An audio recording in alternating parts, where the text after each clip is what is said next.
Leo nakwenda kuwaletea umuhimu wa kujaza fomu ukiwa mume na mke kwenye Green Card Lottery, yani bahati nasibu ya kuingia Marekani. Kwa hiyo sikiliza video hii mwanzo mpaka mwisho ujue ni umuhimu gani unatakiwa ili uweze kushinda Green Card.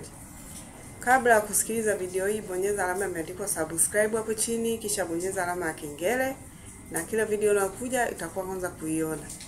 Share, like, comment, share kwa wengine ili waweze kujifunza vitu vizuri kutoka kwangu.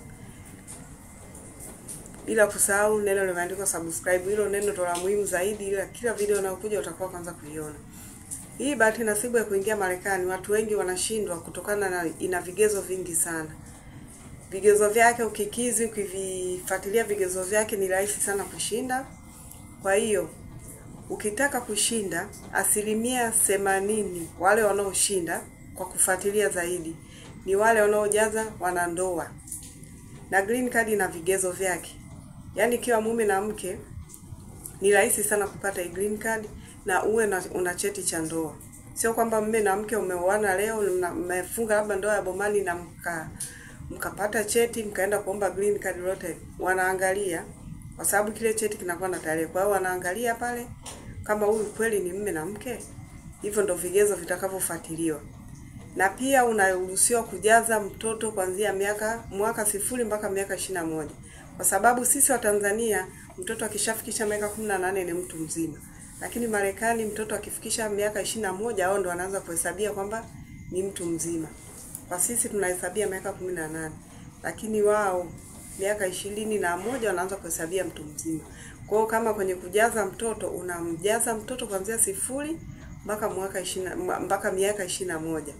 Kwa hiyo unaruhusiwa kujaza, na hii ni umuhimu wake, naenda kuelezea sasa kwa kina zaidi umuhimu wa kujaza kama mume na mke. Umuhimu huu ni kwamba ukicheza wewe na mume wako anacheza. Yaani ukijaza fomu yako unachukua picha yako na watoto na mke wako, unajijaza wewe. Utachukua tena picha yako na ya mke wako na ya mume wako na ya watoto. Atajaza mke wako. Mkishamaliza pale kuna kushinda. Anaweza kashinda mke wako au anaweza kashinda mume. Ikawa rahisi kupita wote. Akishinda mmoja ni rahisi wote kupata visa. Na pia kuna swali niliulizwa kwamba je, kama familia labda mpo 10, mkiwa 10 kwenye familia, kwamba visa zitatoka 10 au visa moja? Hapana. Hii Green Card ina tabia kwamba mkiwa 10 kwenye familia au 10 na kitu au 5 au wangapi, visa mkiwa labda 10, visa itatoka moja tu.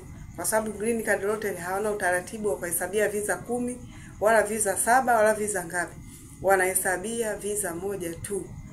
Na hiyo ndio inakuwa rahisi kwa mtu kwamba wangesema wahesabie visa 10 visa ngapi, ingekuwa rahisi sana, yani watu wengi wangekuwa nakosa visa. Kwa hiyo kama watu mko 10, watu mko wangapi, wanahesabia visa moja tu. Na pale kujaza kwenye upande wa mke, wameweka sehemu mke ni mmoja tu. Hata kama una wake 3, una wake 5, una wake 2, utajaza mke mmoja tu. Utajua wewe jinsi ya kuchagua pale ni mke gani utakayemjaza.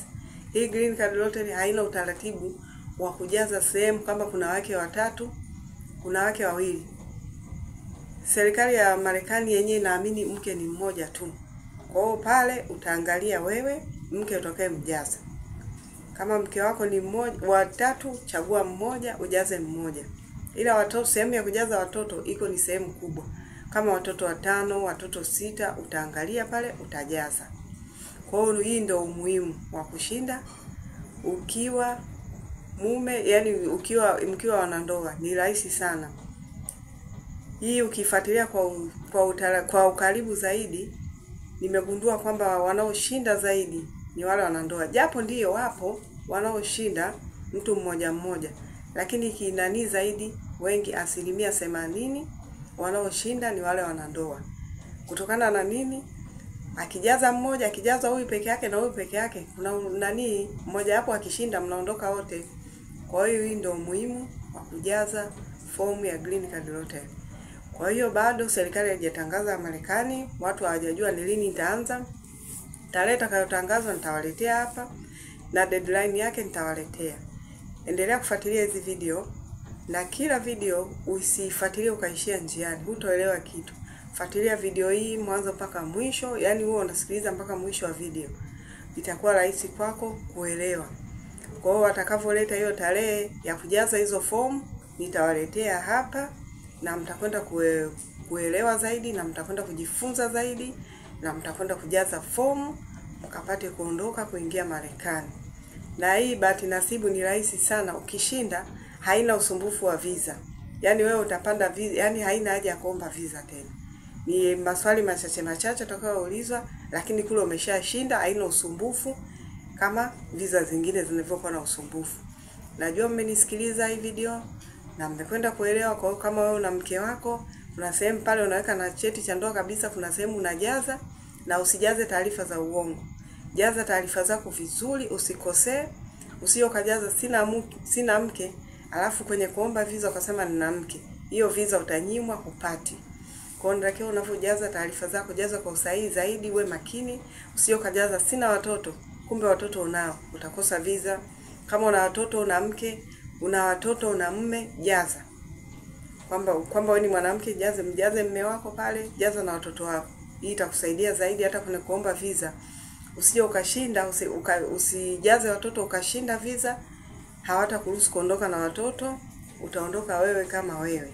Sasa hiyo inakuwa ni ngumu, sasa ni process nyingine kwamba kuja kuchukua tena watoto itakupa usumbufu. Kwa hiyo kama una watoto wajaze, kama una mke una mume wajaze wote, na taarifa usikosee. Jaza vizuri. Kuna sehemu ya picha pale, weka picha yako vizuri, irekebishe vizuri, jaza kwa usafi, itume kule. Kumbuka kwamba nilishasema video iliyopita kwamba saa hizi kuna masharti ambayo yani kuna mabadiliko. Lazima ulipie $1.